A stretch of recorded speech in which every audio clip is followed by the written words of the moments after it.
नमस्कार। सुबह के 8 बज चुके हैं और वक्त हो चला है टॉप एजेंडे का। जीआईएस 2023 को लेकर विदेशों में पहुंचा है यूपी सरकार का प्रतिनिधिमंडल। विदेशों में टीम योगी के रोड शो को मिल रहा है भरपूर समर्थन।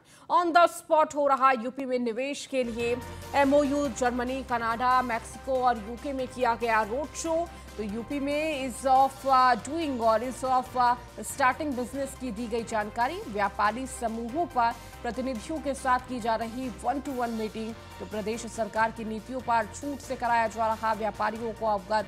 कनाडा के माय हेल्थ सेंटर ने साइन किया है 2050 करोड़ का एमओयू। कानपुर में सुपर स्पेशलिस्ट हॉस्पिटल खोलने की योजना। हेल्थ केयर और लॉजिस्टिक और टेक्सटाइल समेत कई सेक्टर में निवेश की जताई इच्छा। व्यापारी समूहों ने जताई प्रदेश में निवेश की इच्छा। तो निवेश के लिए डिप्टी सीएम ब्रजेश पाठक का मैक्सिको में संबोधन। यूपी में व्यापार की अनंत संभावनाएं, आइए मिलकर काम करें। ब्रजेश पाठक ने ये बड़ी बातें कही। मैक्सिको में डिप्टी सीएम ने उद्यमियों को इन्वेस्टर्स समिट का दिया निमंत्रण। तो अक्षय ऊर्जा, फार्मा, खाद्य प्रसंस्करण, रिटेल से जुड़े उद्यमियों से की वार्ता।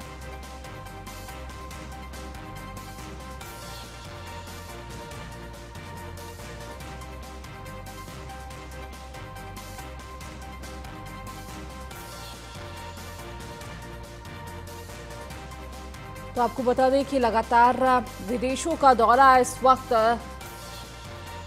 यूपी सरकार के मंत्री आईएएस हमारे आप में ढेर सारी समानताएं हैं। उन समानताओं के कारण भी हम यहां आज आपके बीच में आए हैं। हम सब जानते हैं आदरणीय प्रधानमंत्री नरेंद्र मोदी जी ने दुनिया के पैमाने पर विभिन्न राष्ट्रों को कोरोना काल में एक साथ खड़े होने का मौका प्रदान किया, एक मंच प्रदान किया। मैक्सिको भी उनमें से एक है। मैं इस मंच के माध्यम से, डायस के माध्यम से मैक्सिको के राष्ट्रपति महामहिम आंद्रेस मैनुएल लोपेज ओब्राडोर साहब का भी आभार प्रकट करना चाहूँगा।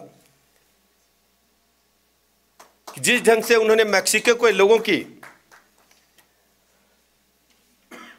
मदद किया है, आगे बढ़कर क्या है डाउन द लाइन काम किया है। कई अवसरों पर उन्होंने अपने प्रोटोकॉल को छोड़ करके आम जनता के साथ खड़े हुए हैं। वो आदरणीय प्रधानमंत्री नरेंद्र मोदी जी से बहुत कुछ मेल खाता है।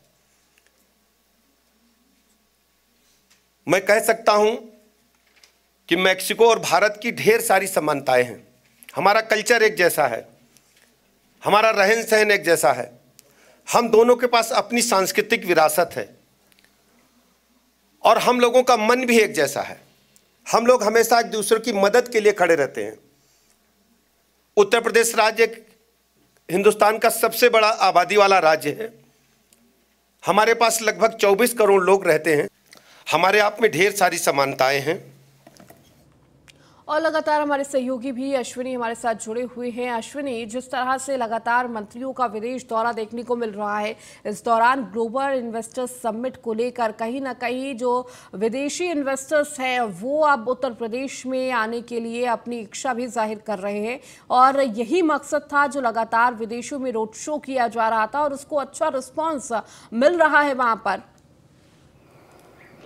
बिल्कुल। अगले साल उत्तर प्रदेश में ग्लोबल इन्वेस्टर समिट होनी है। ग्लोबल इन्वेस्टर समिट का मायना ये है, उसका इसलिए किया जा रहा है कि उत्तर प्रदेश में ज़्यादा से ज़्यादा इन्वेस्ट हो और इन्वेस्ट ये देश का ना विदेशों से इन्वेस्ट हो। निश्चित तौर पर इसको लेकर के बाकायदा तैयारी की गई थी और अब जो उत्तर प्रदेश सरकार के तमाम मंत्री हैं, उत्तर प्रदेश शासन के तमाम जो अधिकारी हैं इस समय विदेशों के दौरे पर हैं और सबसे ज़्यादा फोकस इनका जो प्रवासी भारतीय हैं जो उद्योग दूसरे देशों में लगा रहे हैं उनसे कहीं ना कहीं उनसे बात की जा रही है और उत्तर प्रदेश में उद्योग लगाने के लिए कहा जा रहा है। निश्चित तौर पर देखा जाता है कि उत्तर प्रदेश ने जिस तरीके से पिछले 5 सालों में औद्योगिक विकास के लिए जो रास्ते खोले हैं, उत्तर प्रदेश में जो बेसिक सुविधाएं होती हैं सबसे ज़्यादा जरूरी होता है उससे ज़्यादा फोकस किया गया।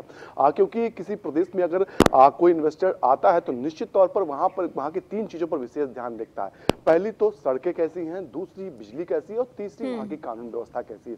उत्तर प्रदेश सरकार ने तीनों कामों पर बहुत बेहतर ढंग से काम किया क्योंकि ऐसा माना जाता है कि पहले बाहरी इन्वेस्टर्स आते थे तो कहीं ना कहीं उनको एक मोटी रकम चुकानी पड़ती थी जमीनों के लिए, लेकिन उत्तर प्रदेश सरकार ने साफ तौर पर कहा कि आप उत्तर प्रदेश के अंदर इन्वेस्ट करने के लिए आएंगे, आप इंडस्ट्री लगाने के लिए आएंगे, उत्तर प्रदेश की इकोनॉमिक में को बढ़ाने में सहायता करने के लिए आएंगे, तो निश्चित तौर पर जमीन भी मुहैया कराई जाएगी, सुरक्षा मुहैया कराई जाएगी, सड़क भी मुहैया कराई जाएगी, बिजली मुहैया कराई जाएगी। निश्चित तौर पर जो अब इस समय उत्तर प्रदेश के तमाम मंत्री जो विदेशों के दौरे पर, चाहे डिप्टी सीएम ब्रजेश पाठक की बात करें, वो लगातार दौरे पर हैं, तमाम जगहों पर उन्होंने जो निवेशक थे उनसे मुलाकात की, और सबसे बेहतर बात है 1-to-1 में मुलाकात हुई, निवेशक थे उनसे मुलाकात हुई, बाकायदा उनसे चर्चा हुई कि उत्तर प्रदेश में आप अगर जो निवेश करने के लिए आएंगे तो आपके लिए क्या फायदेमंद होगा, क्योंकि सबका मानना है, चाहे विदेश हो या विदेश के मानना, कि उत्तर प्रदेश में संभावनाएं बहुत हैं। सबसे बड़ी बात यहाँ की 24 करोड़ से ज्यादा जो जनता है वो कम लमसम किसी देश के बराबर होती है, और निश्चित तौर पर जो मार्केट किसी भी इन्वेस्टर के लिए बड़ी बात होती है कि मार्केट मिल रही है कि नहीं, उसको इन्वेस्ट तो कर रहा है, अगर मार्केट नहीं मिल रही है इन्वेस्ट करना पैसा जो भी होता है बेकार हो जाएगा। आज चाइना देश हमारे भारत से क्यों नहीं लड़ पा रहा है, क्योंकि उसके लिए बाजार इतनी बड़ी कहीं नहीं है, भारत सबसे बड़ी बाजार है। निश्चित तौर पर जो इन्वेस्टर्स हैं उनसे लगातार संपर्क ज्यादा, और कैसे easy I doing business Uttar Pradesh में हो सकता है, स्टार्टअप इंडिया कैसे यहाँ पर लागू किया गया, इन तमाम बिंदुओं को चर्चा हो रही है। निश्चित तौर पर आज यूके में रोड शो हुआ, कनाडा में रोड शो हुआ, मैक्सिको में रोड शो हुआ, और वहां पर लोगों को बताया गया कि उत्तर प्रदेश के अंदर क्या क्या नया हो रहा है और आने वाले दिनों में क्या कुछ होने वाला। अगर आप अभी से इन्वेस्ट करेंगे तो निश्चित तौर पर आगामी जो परिणाम होंगे वो बेहद सुखद होंगे। निश्चित तौर पर अगर बात करें उत्तर प्रदेश के तमाम जो मंत्री हैं लगातार जो औद्योगिक घराने हैं उनसे मुलाकात कर रहे हैं, बड़े बड़े इन्वेस्टर्स से मुलाकात कर रहे हैं, चाहे वो तमाम एलजीसी बड़ी कंपनियों के मालिकान हो, उनसे मुलाकात कर रहे हैं, सबको कहीं ना कहीं सहमति एक तरीके से मिल रही कि उत्तर प्रदेश के अंदर आने वाले समय में बड़ा इन्वेस्ट होने वाला, क्योंकि उत्तर प्रदेश ने 1 ट्रिलियन इकोनॉमी का जो सपना देखा है कहीं ना कहीं वो इसी के सहारे पूरा होना, क्योंकि उत्तर प्रदेश में जितना से ज्यादा इन्वेस्ट होगा उतने ज्यादा आने वाले समय में फायदा उत्तर प्रदेश समेत पूरे देश को मिलेगा, साथ ही साथ इकोनॉमी जो ग्रोथ होगी वो सबसे ज्यादा होगी।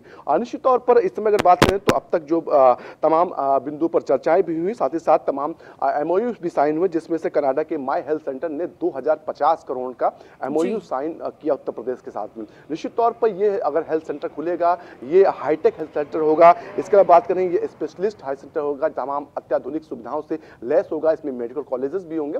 निश्चित तौर पर आने वाले समय में कहीं ना कहीं जो स्वास्थ्य सेवाएं हैं, सुविधाएं हैं, उनमें बड़ा बदलाव उत्तर प्रदेश के अंदर होने वाला है। अगर बात करें तमाम अन्य विभागों के मंत्री हैं वो भी लगातार रोड शो कर रहे हैं, औद्योगिक विकास मंत्री हैं वो नंद गोपाल नंदी, उन्होंने भी तमाम जो विदेशों में औद्योगिक घराने उनसे मुलाकात की और उत्तर प्रदेश के अंदर आने वाले समय में बड़ा इन्वेस्ट करने के लिए सहमति उनसे कराई है। निश्चित तौर पर इसके बाद अगर बात करें व्यापारी संगठन है उनसे भी बात की जा रही है, वो लगातार जो उत्तर प्रदेश की सरकार है टच में है और आने वाले समय में वो भी बड़ा इन्वेस्ट उत्तर प्रदेश में करें। उत्तर प्रदेश का सरकार का मानना है कि जो अगले साल 2023 में इन्वेस्टर समिट होनी है वो जमीन पर दिखाई दे, क्योंकि अभी तक जो काम हो रहे थे कहीं ना पिछली सरकारों में कागजों पर तो काम हो रहे थे, लेकिन जमीन पर उनकी जो रूपरेखा होनी चाहिए थी वो नहीं दिख रही थी। और ठीक इन्वेस्टर समिट से पहले तमाम जो विदेशी मेहमान हैं उनको भी आमंत्रित किया जा रहा है कि आप उत्तर प्रदेश में 2023 में एक बड़ी ग्लोबल इन्वेस्टर समिट होने जा रही है और उसमें आइए आकर देखिए कि वाकई में कितना बेहतर सुखद आने वाला समय उत्तर प्रदेश का होने वाला है और जो जितना बड़ा इन्वेस्ट करेगा उसके लिए उतना फायदेमंद आगे चल जाएगा। निश्चित तौर पर ये तमाम जो मंत्री हैं लगातार रोड शो कर रहे हैं। साथ ही साथ सबसे बेहतर बात एक है कि उत्तर प्रदेश के जो मुख्यमंत्री हैं बाकायदा उनका जो वीडियो है वो भी जिन लोगों से निवेशकों से दिखाया जा रहा है कि उत्तर प्रदेश के मुख्यमंत्री गिना रहे हैं कि उत्तर प्रदेश के अंदर क्या कुछ बदला है और आने वाले समय में क्या कुछ बदलेगा। इन चीज़ों का बहुत असर तमाम जो औद्योगिक घराने हैं उन पर पड़ रहा है और कहीं ना कहीं बड़ी संख्या में लोग सहमति जाहिर कर रहे हैं उत्तर प्रदेश के अंदर अपना निवेश करने को लेकर और आने वाले समय में ये निवेश जमीन पर दिखाई देगा। जो $1 ट्रिलियन का इकोनॉमी का सपना उत्तर प्रदेश ने देखा है संभवतः अगले कुछ सालों में पूरा होगा। साथ ही साथ जब $1 ट्रिलियन की इकोनॉमी उत्तर प्रदेश की होगी तो देश की इकोनॉमी में ग्रोथ मिलेगी जो आने वाले समय में विश्व स्तर पर कहीं ना कहीं काम आएगी। जी।